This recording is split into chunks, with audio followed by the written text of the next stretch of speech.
ఉన్నప్పుడు జగన్మోహన్ రెడ్డి గారి ఆధ్వర్యంలో 5 సంవత్సరాల్లో ఇలాంటి సంఘటనలు ఎక్కడ కూడా జరగలేదు రాష్ట్రంలో. మరి ఈరోజు పుంకాలుగా శాసనసభ్యులు, మాజీ శాసనసభ్యులు, పార్లమెంట్ సభ్యులు, తుదకు మాజీ మంత్రుల మీద, ఇండ్ల మీద కూడా దాడి చేసే పరిస్థితి మనం చూస్తూ ఉన్నాం. అంబటి రాంబాబు గారు ఏదైనా మాట మాట్లాడేవాడు తప్ప చాలా సౌమ్యుడు. మరి అతని మీద ఇంత దారుణంగా ఇక్కడ దాడి చేయడం, ఇంటినంతా కూడా మనం దృశ్యాలు చూస్తాం టీవీలో, అంతా కూడా చాలా హృదయ విదారకంగా ఉన్నాయి. మరి దీనికి జవాబు చెప్పే పరిస్థితి కూడా తెలుగుదేశం పార్టీ కానీ, జనసేన పార్టీ కానీ, బీజేపీ కానీ ఎవరు కూడా చెప్పే పరిస్థితి లేదు. మరి ఈ సంఘటన తర్వాత ఒక బీసీ నాయకుడు, మాజీ మంత్రి జోగి రమేష్ ఇంటి మీద కూడా పెట్రోల్ బాంబులతో దాడి చేయడం జరిగింది. మరి ఇవన్నీ చూస్తూ ఉంటే ఈ కూటమి ప్రభుత్వం ఎక్కడికి పోతూ ఉంది?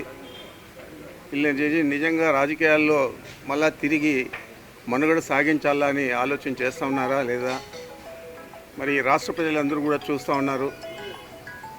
ఎట్టి పరిస్థితుల్లో ఇలాంటి సంఘటనలు మన రాష్ట్రంలో ఎప్పుడు కూడా జరగలేదు. కంబైన్డ్ స్టేట్లో కానీ లేదా రాష్ట్రం విడిపోయినాక కానీ మనం చూస్తూ ఉన్నాము. ఎప్పుడు కూడా మాజీ మంత్రుల ఇళ్ళ మీద కానీ లేదా శాసనసభ్యుల ఇళ్ళ మీద కానీ దాడి చేయడం కానీ, వారిని నష్టపరచడం, గాయపరచడం, ఇలాంటి పరిస్థితులన్నీ కూడా ఈ కూటమి ప్రభుత్వంలోనే మనం చూస్తూ ఉన్నాం. దాదాపు 78 నుంచి రాజకీయాల్లో ఉన్నాను.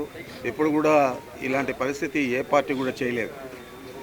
ఈరోజు కొత్తగా ఇవన్నీ చేస్తూ ఉన్నారు. మరి కాపులకంతా నేను అండగా ఉంటా అని చెప్పిన పవన్ కళ్యాణ్ ఏమైపోయాడు? మరి డిప్యూటీ ముఖ్యమంత్రిగా ఉన్నాడు. అతను చెప్పని అబద్ధాలన్నీ కూడా చెప్పాడు. 30,000 మంది మహిళలు అదృశ్యమైపోయారని చెప్పాడు. మరి ఎక్కడైనా ఒక మహిళనైనా మళ్ళీ తీసుకొచ్చాడా? అదృశ్యమైన మాట మళ్ళీ మాట్లాడే పరిస్థితి ఉందా?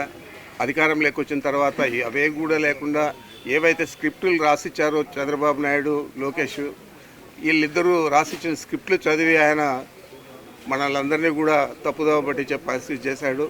ఈరోజు కాపులకు అండగా నిలవలసిన వ్యక్తి చంద్రబాబుకు అండగా నిలిచి ఆయన మెప్పు కోసం పనిచేస్తూ ఉన్నాడు. మరి ఇంకోవైపు లోకేష్ గురించి మనం చెప్పనక్కర్లేదు. జరిగిన దారుణాలన్నీ కూడా అతని ద్వారానే జరిగాయి. మరి చంద్రబాబు నాయుడు వాళ్ళిద్దరికీ కూడా వత్తాసు పలికే పరిస్థితి తప్ప ఈ జరిగిన తప్పును సరిదిద్దుకోవాలనే ఆలోచన, ఆ వయసుకు తగినట్లు ప్రవర్తించాలనే ఆలోచన కూడా చంద్రబాబు నాయుడు చేయలేదు. మరి నేను ఒకటే మీ ముగ్గురికి కూడా తెలియజేస్తూ ఉన్నాను, ఇలాంటి సంఘటనలు పునరావృతమైతే తప్పకుండా మీకు డిపాజిట్లు కూడా రాబోయే ఎన్నికల్లో. ఇప్పటికే మీ పరిస్థితి మీకే అర్థమైంది. ఈరోజు శాసనసభలో చూసాము, ఎవరు కూడా మా ముఖం చూసే పరిస్థితి కూడా లేకుండా వాళ్ళు నేరుగా అట్లా గవర్నర్ కల్లా చూసుకున్నారు తప్ప మా గురించి మాట్లాడడం, చూడడం కూడా చేయలేదు. గతంలో కంటే ఈరోజు అంత వాళ్ళలో మార్పు కనపడతా ఉంది. అంటే భయం గుప్పిట్లో ఉన్నారు. తప్పకుండా వైఎస్ఆర్ కాంగ్రెస్ పార్టీ అధికారంలోకి వస్తుంది, జగన్మోహన్ రెడ్డి గారు తిరిగి ముఖ్యమంత్రి అవుతారనే ఆలోచన తెలుగుదేశం పార్టీకి, జనసేనకు, బీజేపీకి కూడా ముగ్గురికి కూడా పట్టుకున్నది తప్ప వేరే ఆలోచన లేదు. తప్పకుండా రాంబాబు గారికి జరిగిన ఇబ్బందులన్నిటికీ కూడా మన వైఎస్ఆర్ కాంగ్రెస్ పార్టీ అండగా ఉంటుంది, జగన్మోహన్ రెడ్డి గారు అండగా ఉంటారు. తప్పకుండా దీనికి ప్రతిఫలం చేసిన వారందరూ కూడా అనుభవించక తప్పదని చెప్పి మీ ద్వారా తెలియజేస్తా ఉన్నాను. రాంబాబు గారికి బెయిల్ పిటిషన్ వచ్చిందండి, మీరు ఏమంటారు? ఏది? వ్యక్తిగతంగా ఆ? రాంబాబు గారికి బెయిల్ వచ్చింది అన్ని కేసుల్లో కూడా. హైకోర్టు కూడా అన్ని కేసులు అంటే 35 కేసులు పెట్టారు. 35 కేసుల్లో కూడా అన్నిటిలో కూడా బెయిల్ వచ్చింది.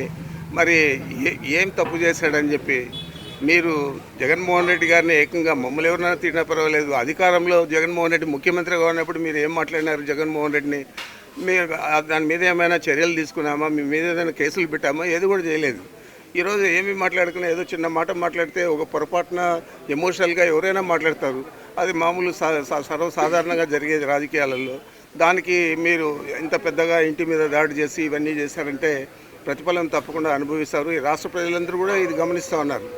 దీన్ని చాలా దుశ్చర్యగా భావిస్తూ ఉన్నారు. అసెంబ్లీకి జగన్ రావడం షాక్ అయ్యారండి టీడీపీ వాళ్ళు. ఆ? జగన్ గారు అసెంబ్లీకి రావడంతో టీడీపీకి షాక్ అయింది. అదే కదా మరి చెప్పా కదా ఇందాక, కూడా చూడలేదు ముఖం కల్లా కూడా. Okay, thank you. ఓకేనమ్మా.